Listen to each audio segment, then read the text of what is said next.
10 દિવસ થવા આવ્યા, અહીંયા સરપંચ પોતે નાલાયક વેડા કરે છે ને અહીંયા જોવા પણ નથી આવ્યા કે પીડિતના ઘરે શું બીના બની છે, કેવી તકલીફ છે, તો સરપંચ પર પૂરેપૂરી એક્શન લેવામાં આવે. બીજો મુદ્દો મારો એ રહેશે કે એસસી સમાજમાં જે બંધારણના નિયમ પ્રમાણે એસસી સમાજની સીટ ઉપર રમણભાઈ વોરા આવ્યો છે.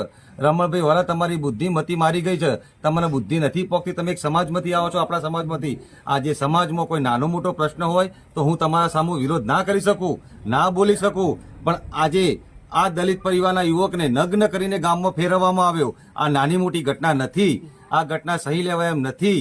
દલિત પરિવાર કે આખો સમાજ આ ઘટના ઉપર ફૂલ આક્રોશ છે.